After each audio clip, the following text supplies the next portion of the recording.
Hello and welcome back to Old Fashioned Graces. Today we have our February sewing recap.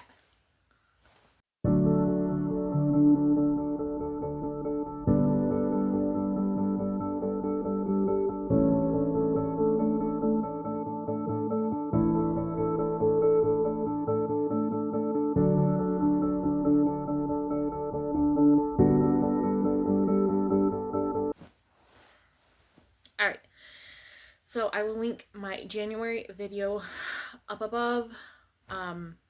Yeah, if you watch that video, you'll know that I said in it that I thought that my January sewing was going to be quite a bit more than most other months, and I have definitely been correct so far. But if you also remember in that, I kind of talked about I believe it was that video, talking about my plans for 2026, and I want to sew 5 quilt squares a month and 1 garment, and I did get this done this month. I had talked in the last one about wanting to sew Valentine's bunting. I got 2 of my triangles done for that. I actually don't have them here. They're still in my craft room.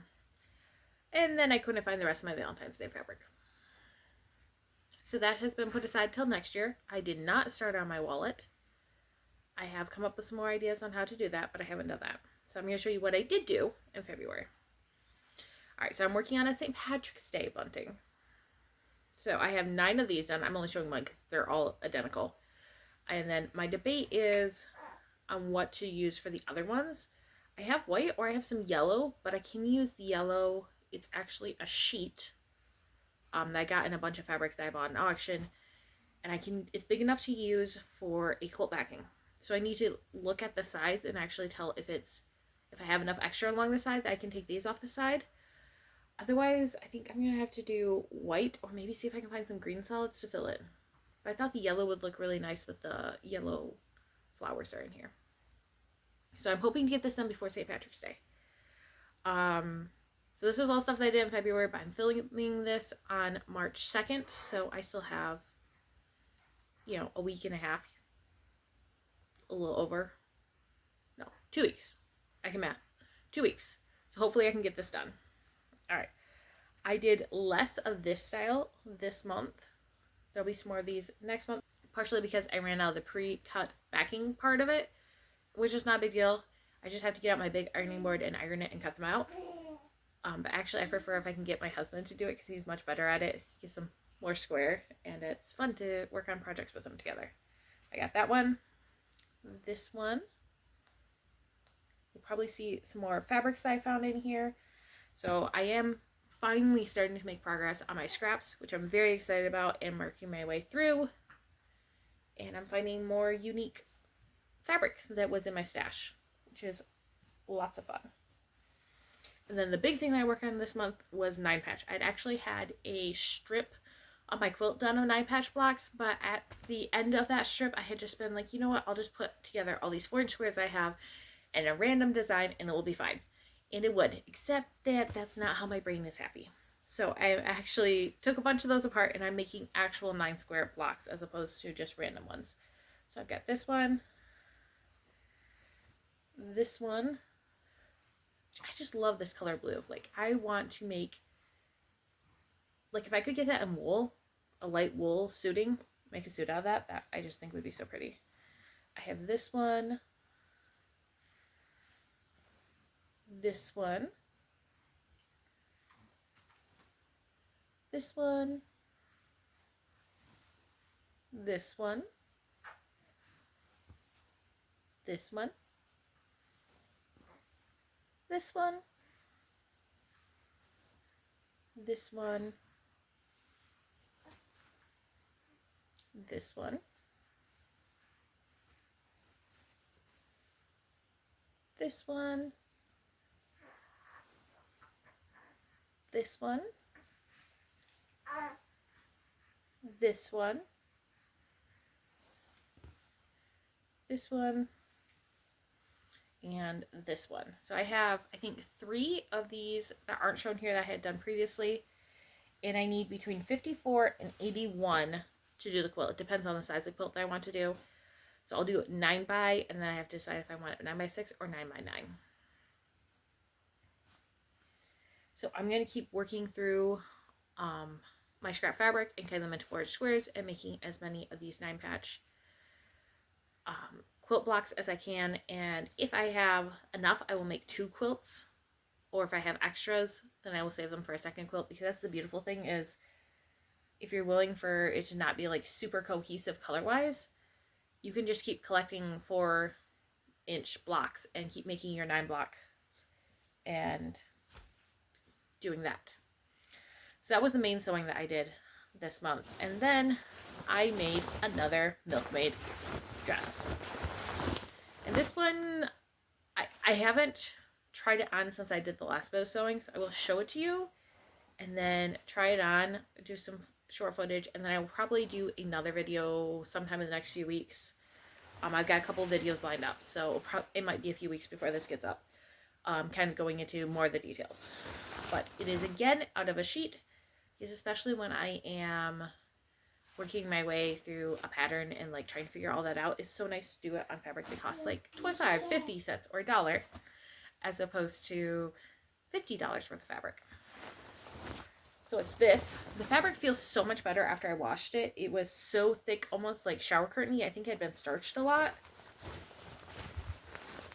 This is what it is.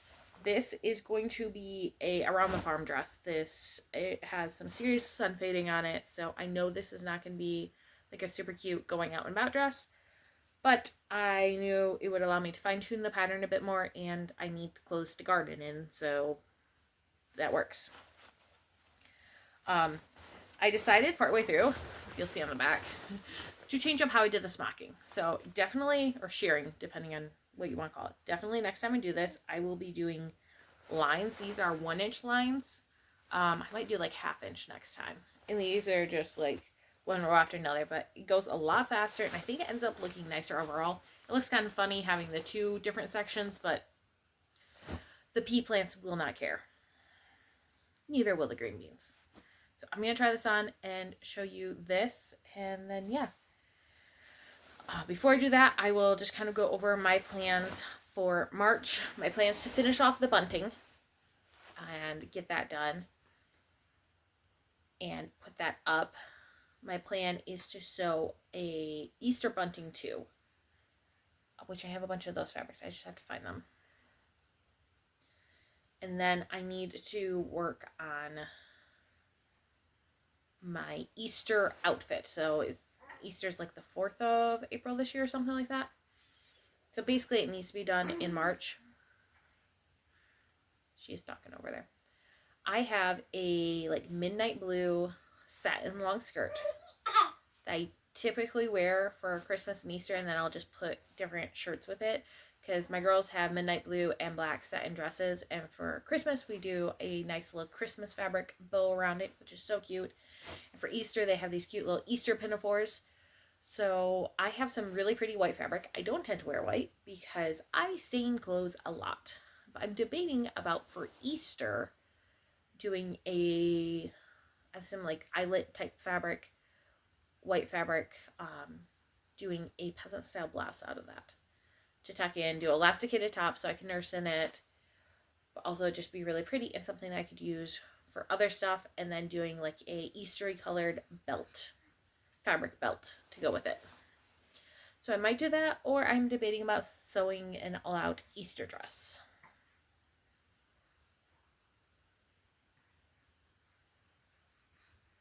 So I will figure that out. Or I have my pink Milkmaid dress, which I will also link the video from last year that I could wear. That would be cute and match the girls' color and the girls' pinafores. The only thing is I wear a long wool coat with my Easter dresses usually, unless it's like really warm, because we go to Easter Vigil, so it's late. And I think that might look weird under it. So I don't know. I will figure that out. Most likely I'll be sewing something for that.